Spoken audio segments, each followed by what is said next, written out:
C'était la première fois qu'elle entendait une demande aussi déplacée. La fille a pris le gars pour un pervers. Ce qu'elle ne savait pas, c'est que ce type était le prince de leur pays. Ayant grandi dans un palais, sa connaissance du monde extérieur lui venait principalement de la télé. Et sa technique de drague lourdingue, il l'avait apprise à la télé. Ses parents lui avaient découpé les vivres.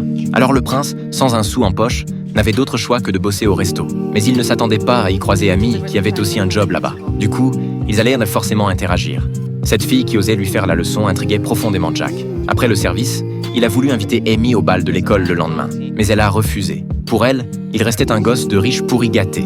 Les jours suivants, Jack s'est montré super impliqué en cours, allant jusqu'à prendre des notes sur ce qu'Amy expliquait en chimie. Pour le remercier, quand il lui demandait un coup de main, elle acceptait. Genre pour utiliser une machine à laver ou réparer des trucs du quotidien. Ils devenaient de plus en plus proches. Mais un jour, Amy a découvert qu'elle avait raté son cours optionnel, alors que Jack, doué en poésie classique, avait décroché la meilleure note de la classe. Du coup, elle est allée le voir pour qu'il l'aide à rattraper. Grâce à lui, Amy a fini 2e de la classe en littérature. Elle l'a chaleureusement remercié en lui disant que c'était entièrement grâce à lui. Sa meilleure amie a surpris la scène et l'a encouragée à inviter le garçon à passer Thanksgiving chez elle.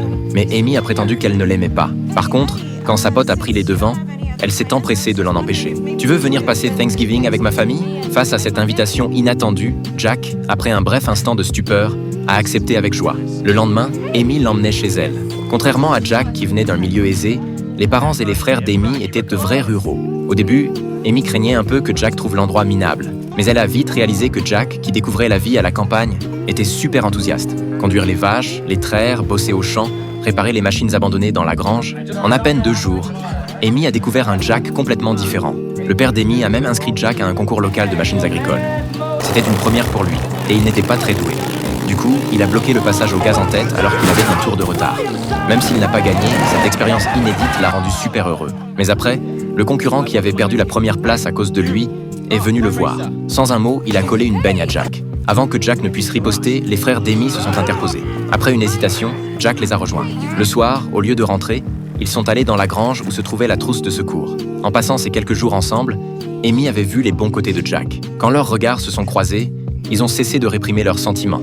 À cet instant, leur relation amoureuse s'est concrétisée. Mais ce bonheur a été de courte durée. Un imprévu a brisé cette quiétude.